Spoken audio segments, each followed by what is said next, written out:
Baiklah, terima kasih kesempatan yang diberikan kepada kelompok kami. Kelompok kami akan menampilkan animasi tentang transfusi darah.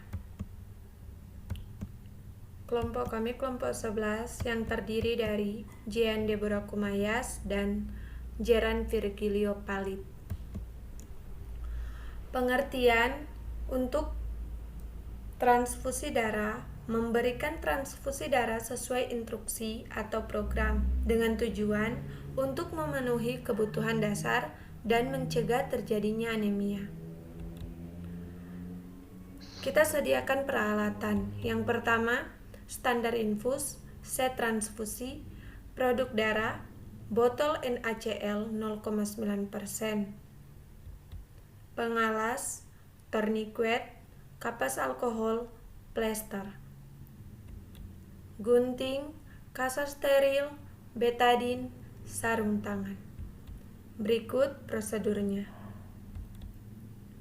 Yang pertama, tersenyum menyapa pasien.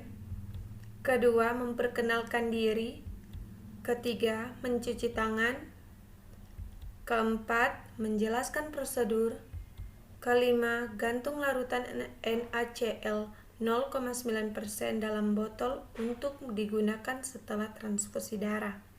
Keenam, gunakan selang infus yang mempunyai filter. Ketujuh, periksa identifikasi kebenaran produk darah, kesesuaian identitas pasien, periksa kadar luarsa dan periksa adanya bekuan. Kedelapan, buka set pemberian darah, klaim pengatur pada posisi off.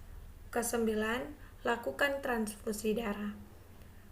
Kesepuluh, setelah darah masuk, pantau tanda-tanda vital tiap 5 menit selama 15 menit pertama selama 1 jam. Ke-11, setelah darah diinfuskan, bersihkan selang dengan NaCl 0,9%. Ke-12, dokumentasi keperawatan. Ke-13, mencuci tangan dan bersihkan alat. Yang berikutnya, prosedur pemberian transfusi darah. Yang pertama, periksa instruksi dokter, kondisi pasien, dan riwayat transfusi, reaksi infus, alasan transfusi, dan lain-lain. Yang kedua, periksa persediaan darah pada bank darah. Ketiga, identifikasi pasien dan jelaskan prosedurnya kepada pasien perlunya transfusi, produk darah yang akan diberikan, perkiraan waktu yang dibutuhkan, hasil yang diharapkan, dan lain-lain. Tekankan perlunya pasien untuk segera melaporkan gejala yang tidak biasa, dan mintalah izin dari pasien. Yang keempat, ambil darah dari bank. Sesuai peraturan institusi, lakukan identifikasi produk darah dengan petugas bank darah atau identifikasi yang pertama. Jika transfusi tidak dapat segera lakukan, kembalikan ke bank darah. Darah yang berada di luar lemari es selama lebih dari 30 menit di atas 10 derajat tidak dapat digunakan kembali. Yang kelima, setelah produk darah tiba di ruangan, identifikasi kantong darah oleh petugas perawat sebelum membawa kantong darah ke sisi pasien atau identifikasi 2, yang meliputi yang pertama, nomor identifikasi, kedua, kelompok dan tipe darah, ketiga, tanggal kadaluarsa, keempat, kompatibilitas, kelima, nama pasien, dan keenam, warna yang tidak normal, bekuan, sisa udara, dan lain-lain.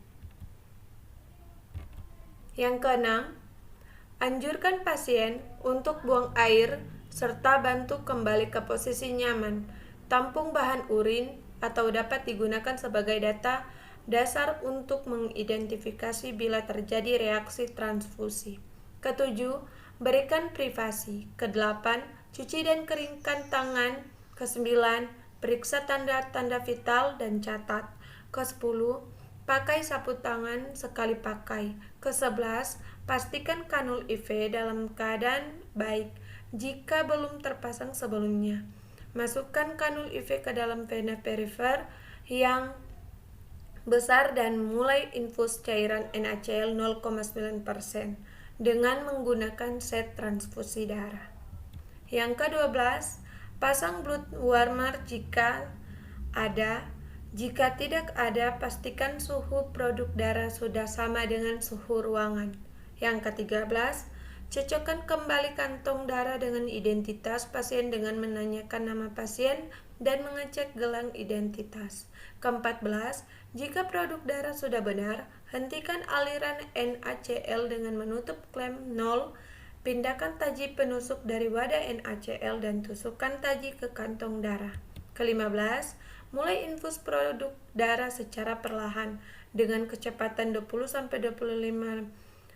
ml per jam selama 15 menit pertama. Tetaplah bersama pasien selama waktu tersebut. Periksa tanda-tanda vital selama 15 menit, selama 30 menit pertama atau sesuai peraturan institusi. Ke-16, tingkatkan kecepatan infus bila tidak ada efek samping. Kecepatan infus harus berada dalam batas aman.